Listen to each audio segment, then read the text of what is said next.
DJ विकास राज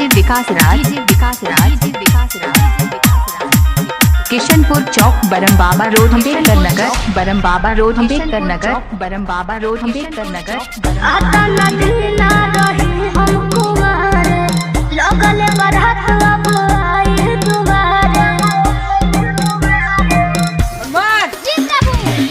आता नदी ना रही हम कुंवारे लगल बरहत अब आई दुबारे बोल जाई दिया दीदी के देवरा ठीक कोई देले सदे बाबूमारी तो हर जीजा जी के भाई हमारा हाथे गोली खाई। तो हर जीजा जी के भाई हमारा हाथे गोली खाई। हमारा जिया से न डोली तो हर दूसर लेके जाई। तो हर जीजा जी के भाई हमारा हाथे गोली खाई। हमारा जिया से न डोली तो हर दूसर लेके जाई।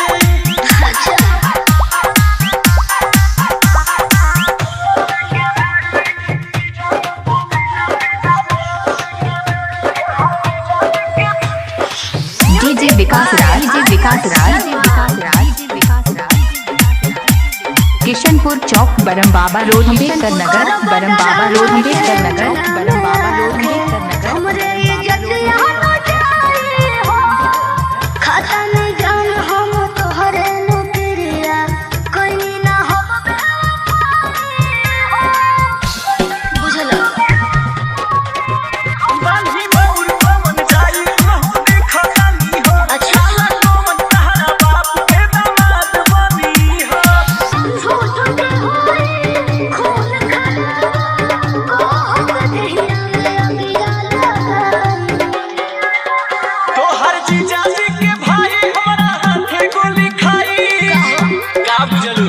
तो हर जीजा जी के भाई हमारा हाथे गोली खाई। हमारा जिया से न डोली तो हर दूसर लेके जाई।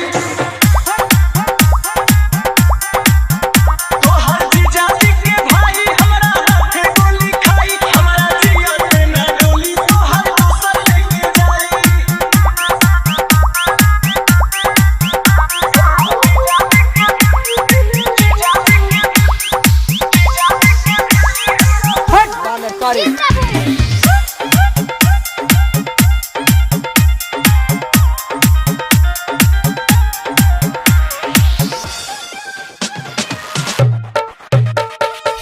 तोहरा के दिल बनी सर हम सुखा ओकरो ना महदेला दिया हो के लो भर जन हमरे हो कहे ऐसे करेलो ना बदिया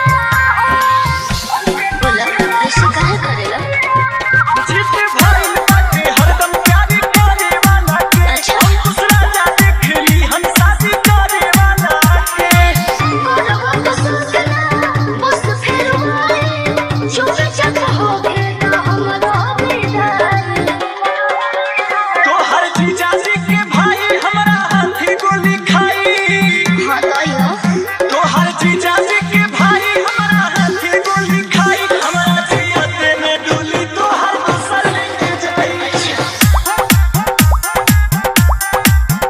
तो हर जीजा डीजे विकास राज खाई। हमारा जिया से न डोली तो हर किशनपुर चौक बरम बाबा रोड अम्बेडकर नगर बरम बाबा रोड